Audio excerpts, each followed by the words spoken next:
Hey kids, it's Pastor Mariah here. I'm so happy that you could join me online. Mighty Kids is looking a little different these days, but I hope that we are going to have so much fun tonight. So, before I start, I have a couple of things that I want to tell you. Exciting, fun things that are happening. So, we have two announcements. The first one is we are having a great reindeer hunt for 2020. Okay, so from Wednesday, December 2nd to Wednesday, December 9th, there's going to be reindeer hidden in windows around Buktush. Okay, and so you're going to go around with your family in the car, and you're going to find these reindeer. Okay, and so you're going to have a week. So you're going to have a whole week. So you go, you drive around, and then you mark down where they are, where you find them. And at the end of the week, you send the locations to me. And so everybody who participates, your name is going to go into a draw for a family fun night basket. Okay, so you don't want to miss it. So December 2nd to the 9th, that's coming up really soon. We're already almost in December, which is crazy. Second thing is usually in December, we have a gingerbread house building night. We usually do it. We come all together and we go in the gym and we, as different families, build houses and we have a competition. Obviously, this year we can't do that. So we're going to do something a little different. So we're going to have a virtual gingerbread house building night. So what we're going to do is me and all the staff from Grace Church, we're going to build a gingerbread house with you. So we're going to do it live on Facebook, and then you and your family are going to join along. So you're going to build your house at your house, we're going to build ours here, and it's going to feel like, hopefully, that we're together, even though we can't be together. So there's going to be prizes for the best house, for the most creative, and so that's going to be really fun. So that's going to be Friday, December 11th. Okay, and so we're going to start at 6:30. And so you're going to have a couple hours to spend some time with your family, build a gingerbread house. You can have snacks. Hopefully, Pastor Natasha, will bring hot chocolate for ours. I'm just saying, hopefully, maybe. And so we're going to do that. We're going to have a competition, and you're going to build yours, and we're going to build ours. And hopefully, we'll feel a little closer this Christmas season. Okay, so I'll be posting all the details for those two events on Facebook this week. So parents, you'll be able to find that on Facebook for all the details. Okay, so this week we are continuing our Fear Fighters series. But before that, we're going to play a little game. Okay, so I have here a jar. So this jar has all kinds of candies in it. Okay, it has ring pops, bubble gum, Fun Dip, Skittles, and I'm going to give you the next 3 minutes, okay? The next 3 minutes to guess how many you think are in this jar. And Pastor Natasha and Pastor Troy are watching the comments, okay? So I'm going to give you a hint, okay? It's between 1 and 50, okay? I'll give you that hint because sometimes people guess 3,000 and, well, it's not right, okay? So parents, you can guide your kids so, they don't guess 3,000, but don't tell them, okay? They have to guess by themselves. So look at the jar. This is the jar. Give it a slow turn here. So there's Airheads in there. And there's like little bubble gums, so don't forget those. Those can be a little tricky, okay? So in this jar, and then get your parents to write in the comments on Facebook how many you think are in here, okay? So right now it's 6:40, so let's say 6:42, okay? We'll give you 2 minutes. So here, we'll do that. Okay, and then we'll go on to our Bible verse, and then after our Bible verse, we'll see if anybody got it right, okay? So this is one last spin around of the jar here. Okay? All right, so let's do our Bible verse. So we're going to continue with our Fear Fighter series. So it's the same Bible verse that we had last week. And so it goes like this. It's found in the book of Deuteronomy. Can you say Deuteronomy? Try saying that. Deuteronomy. Can you say it fast 3 times? Deuteronomy, Deuteronomy, Deuteronomy. Can you say it fast? Okay, so it's found in the book of Deuteronomy. Right? And it goes like this. It's Deuteronomy 31:8, and it says, "Do not be afraid or discouraged, for the Lord will personally go ahead of you. He will be with you. He will never fail or abandon you." Okay, so this is one of my favorites. I love this verse. And so we're going to do some action. So I need everybody up. Everybody stand up wherever you are, in your living room, in your bedroom. Hopefully you're not in your bathroom. Stand up, okay? So we're going to stretch. Give your arms a little stretch like that. Oh, yeah. Pastor Tasha's stretching. She's going to do it. All right. Are you ready? So it goes like this. Do not. So this is the first action. Do not be afraid. So you can do like the Home Alone face. You ever watch Home Alone? Like that. See? So do not be afraid or discouraged. So you got to like hang your head like, when you're like découragé. Yeah. Do not be afraid or discouraged, for the Lord, so point up, will personally go ahead of you. So you do like a path. So like the Lord is going ahead of you on a path, okay? He, so point your arms up, will be with you. So you bring like your arms like that, coming towards you. He will never fail, so like a big X. He will never fail or abandon you. So like you're pushing someone aside, okay? So let's put them all together. So, do not be afraid or discouraged, for the Lord will personally go ahead of you. He will be with you. He will never fail or abandon you. Okay, so one more time. Let's do it again. Do not be afraid or discouraged, for the Lord will personally go ahead of you. He will be with you. He will never fail you or abandon you. Okay? So that is our Bible verse for the week. So it's going to be the same one next week. It's the same one for 3 weeks. Okay? So we're back to our guessing game.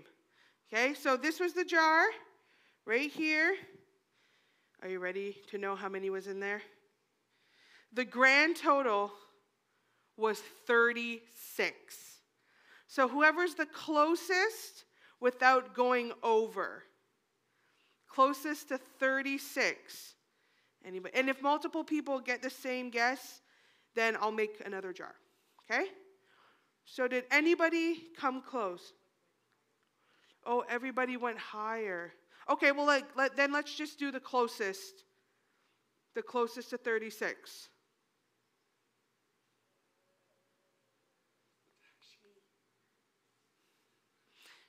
Tasha got the closest. No, a kid. No kids guessed. Guys. Okay, here's what we'll do. I'll give you one more spin. And maybe at the end, right before we leave, right before we're done. So we'll give you guys some more opportunity, okay? Adults, these candies are not for you. I'm looking at you, Pastor Natasha. These are for children, okay? So kids, make sure you guess. Because if you guess the closest, I already said how many was there. I already said how many was in the jar. How many of a specific type of candy? Do you know how many gumballs? I don't know how many gumballs. Okay. All right. Well, at the end, we'll figure this out. Okay? Guys, it's fine. It's okay. All right. So, we did our Bible verse. Do you remember last week's motto? So, you remember we talked about mottos and how mottos can be something that you say over and over to remind you of something, to help you. So, last week, we did a motto, and it was a little bit of a long one. But can anybody remember? Think really hard. Can you remember? So, I'll give you a hint, okay? So we talked about Elijah, and we talked about how he had to do something really, really scary. Remember, he had to go to the king and talk about how they were worshiping false gods. And the king was kind of a bully, but God proved himself by lighting a fire. Remember that? So last week's motto was, when I put my trust in God, I can do hard things. So that was last week's motto. And so we talked about how when we trust in God, he helps us to do difficult things, like stand up to a bully, okay? So this week, we're going to be talking about someone who was put in a situation that was pretty scary. But before that, let's do this week's motto, okay? So this week's motto is a little shorter, and it's simply, God is more powerful than my fears. That's the motto for this week. So let's say it together 3 times, okay? Are you ready? 1, 2, 3. God is more powerful than my fears. Let's do it again, one more time. God is more powerful than my fears. All right, last one. God is more powerful than my fears. And so we're going to be talking about that today. We're going to be talking about a guy named Daniel. Okay, and so this is one of my favorite stories in the Bible because it shows how many cool things God can do. Okay, so Daniel was a Jewish man, okay, but he lived in a place called Babylon. Can you say Babylon? Babylon, okay? And so Daniel loved God a lot, and he always did his best to follow God's rules. And so every day, 3 times a day, no matter what, Daniel prayed. He went to his window in his room and he prayed. And he talked to God and he thanked God and he asked for God's help. No matter what, rain, shine, snow, wind, bad day, good day, doesn't matter. Daniel prayed to God 3 times a day. And so Daniel served the king. He worked in the king's court. So he was a pretty important guy. And so he had served under many kings. So the kings would leave, but Daniel, he would stay. He was an important guy. And he proved that he was the best, even among the other people who worked in the king's courts. And so Daniel was doing such a good job that the king decided that he was going to promote Daniel. He was going to put him in charge of the whole empire. The only person who would be more important than Daniel was the king. So this is a pretty big deal, okay? And so Daniel became one of these important officials. And this made all the other officials jealous because they thought, Daniel's the king's favorite. We want to be the king's favorite. How come we don't get promoted? And so they were really jealous. So they made a plan to get him in trouble. Have you ever done this? Maybe with your brothers and sisters, you made a plan like you were going to get your parents to get mad at them. No, you guys would never do that, right?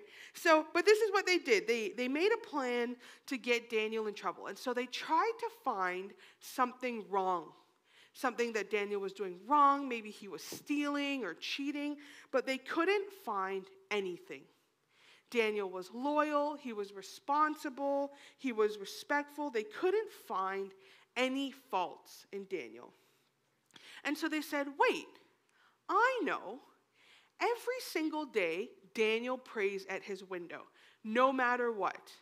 So maybe if we can get the king to make a rule that you can't pray, Daniel's not going to follow that rule. He's going to pray anyway. So that's a way that we could get him in trouble. And so that's what they did. They went to the king and they said, King, we have a great idea. And the king was like, okay. And so they said, you should make it illegal to pray for 30 days. And the king was like, okay, sure, why not? So he wasn't thinking of his friend Daniel. And so he signed this law. And the thing is when you were the king in Babylon and you signed a rule or a decree, you couldn't take it back. Once it was signed, it was the law forever. Okay? And so he signed this. And so obviously, what do you think happened? Daniel, he didn't stop praying. But here's the thing. The officials convinced the king that the punishment for not following his laws would be that you would be put in a den of lions. Okay? Big lions. So if you didn't follow the rules, that's what would happen. And so when Daniel heard this, do you think that he was scared? I think he was, right? Because he knew, I want to do the right thing and I want to keep praying to God, but lions are really scary. right? And so, but Daniel, he was like, you know what? No, I'm going to obey God, and I'm going to do what I know God wants me to do. And so, the next day, he went up and he prayed at his window, just like he always did. And the court officials were waiting for him to pray. And so when he did, they ran to the king and they said, King, king, king, guess what? Guess what? Daniel is praying. He's not following your rules. And the king became very anxious. He was like, oh no, like what am I going to do? Like this is my friend. I'm going to have to put him in a lion's den. So for a whole day, he tried to figure out a way that he could reverse this, but he couldn't because he was the king and he had signed the law. And so at the end of the day, the court officials went and they reminded the king of his law. They said, King, remember, you signed a law, and when you sign it, you can't go back on it. And he said, I know. And so then he had to put Daniel in the lion's den. And so he did. So he put him in the den with the lions, and he sealed it up. And the Bible says that the king didn't sleep all night. He was so worried for his friend Daniel. But before he closed it, he said, I really hope that your God saves you. Because he liked Daniel, but he couldn't go back on his word. And so the moment that the sun rose the next day, the king ran to the den and he pulled away the stone. And what do you think happened? Daniel was there and he was alive. God had closed the mouth of the lion. And so this story, I really like it because it shows us that God is always with us, just like in our Bible verse. Right? It says that he will never fail us or abandon us. Daniel was faithful to God, and God was faithful to Daniel. Right? And so we can trust God knowing that he is in control of all situations. Right? When we put our trust in God, when we say, I have faith in God and I love God, it doesn't mean that nothing scary is ever going to happen again. Fear is normal. Right? But it just means that we know that we can trust God when we get scared or when we feel anxious or when, maybe we don't know what's going to go on in the future, and that's scary. But God is always with us, and he sees us. And like our Bible verse says, God will personally go ahead of you. So anything that you're going to face, God is already there. He's already in control. Right? So let's go over our motto for the week 2 more times, okay? You ready? 1, 2, 3. God is more powerful than my fears. One more time. I want you to puff up your chest. Give me your best, biggest voice, okay? God is more powerful than my fears. Right? And so this week, I want you to remember that. So if something happens this week that's scary or that makes you anxious, I want you to remember that motto, that God is more powerful than your fears. And I want you to remember Daniel, that Daniel was faithful to God, and God was with him the entire time. So that was our story for today. So do we have anybody who's guessed this? No?